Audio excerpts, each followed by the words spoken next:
One of the unintended consequences of the release of the Epstein Files by the Justice Department is the absolute hammering of the reputations of some famous people, including spiritual and New Age guru Deepak Chopra.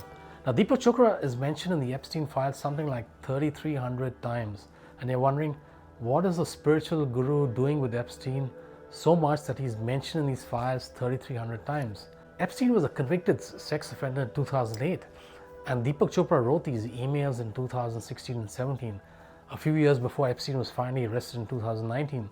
And these emails don't show him in good light. In one of the emails, he says, God is a construct, cute girls are real. Actually, Chopra was teaching the opposite. He said, God is real, and whatever we're experiencing in this life is an illusion, it's Maya. And here he's writing to Epstein and saying just the opposite. And what is a spiritual guru doing obsessing about cute girls? In another email, he tells Epstein, last night was a blast, ended at 1 a.m. Now, what was he doing with Epstein at 1 a.m.? He obviously wasn't teaching him meditation or giving him any spiritual lectures to uplift him. He was just having a great time with a sex offender. Now, maybe that's okay for other people to do, but not for somebody like Deepak Chopra. Now, to be fair to Deepak Chopra, he has not done anything illegal or unlawful, but by associating with a convicted felon, a convicted sex offender, doesn't show him in good light, doesn't show him to be real or authentic. So how do you find a real guru, someone who can genuinely help you? Well, there are three factors that you've got to look into, and the third is the most important. But first, one has to understand that three types of gurus you'd meet, and you have to see which is the one that can help you the most. The first is the guru who has tons of knowledge. They may have little or no personal transformation, but they have a lot of knowledge. And that's okay, some of that knowledge can really help you. But they need to have integrity. That was the problem with Deepak Chopra. He didn't have enough integrity. Now, in ancient times, in Tibet, the highest respect was given to the translators, because when Buddhism went from India to Tibet, it was the translators who translated the ancient Indian texts and brought all the wisdom from India to Tibet. So sometimes somebody who's rebel can certainly help you, provided they have the sufficient levels of integrity. Now, the second type of guru is the one who's got a lot of knowledge, but there's also personal transformation. So he can teach you not just from the knowledge he's acquired from outside, but also from his personal experience. Now, these kind of gurus are usually more aware, they're more gentle, they're more peaceful, they're more loving, and most of all, they're very humble. Now, the third type of guru is the best. He is an enlightened master.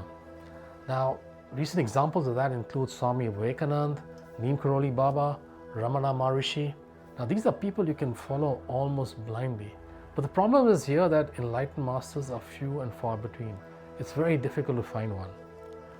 So, what are the factors, three important factors necessary for finding a real guru?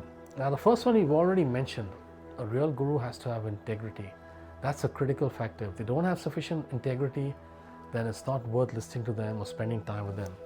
The second important factor is their attitude. How do they behave towards you? Are they there to serve you, or are they wanting you to serve them? Well, sometimes a guru may ask you to help in their ashram, to serve other people, to serve needy people, and that's fine.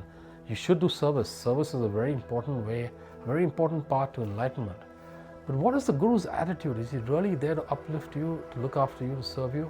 That's the key. If he is, then you found a real guru. Now, the third most important factor is this is where most people make a mistake. And it was Ramana Maharishi who said, it's the role of the external guru to lead you to your internal guru. The highest guru is the one inside of you, your divine self. And it's your external guru who should lead you within. So a real guru may give you lots of practices, lots of spiritual sadhana to do, but they will always tell you to go within. That's a very important aspect of spiritual development. Now, one of the books I translated in an ancient text called Vigyan Bhairav Tantra, where Lord Shiva teaches 112 meditations for liberation, he gave a number of practices to go within. But one that sticks to me is the second last one he gave there. He said, all contact with pleasure, pain, etc. are through the sense organs. Therefore, one should detach oneself from the senses, turn within, and abide in one's own self. So these are three important factors for finding a guru. But remember, the highest guru is the one inside of you. And that's the guru that you have to try and access. And when you listen to that inner voice within you, that inner voice will never lead you astray. It will always lead you to the right path. Sometimes you'll get advice from a newspaper article. Sometimes it'll lead you to the right external guru that'll help you grow spiritually. Sometimes it may be a song that you listen to that gives you the advice.